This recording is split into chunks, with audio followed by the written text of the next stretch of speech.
National Weather Service has issued severe thunderstorm watch number 45, effective until midnight Central Daylight Time Tuesday. This watch includes the following counties in Texas: Collin, Dallas, Denton, Ellis, and Tarrant.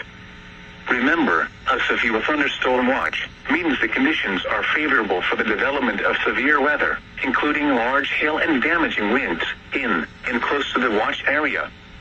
While severe weather may not be imminent, persons should remain alert for rapidly changing weather conditions and listen for later statements and possible warnings.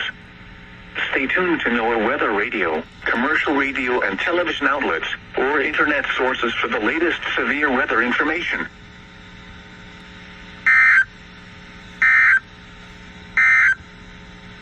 The current time is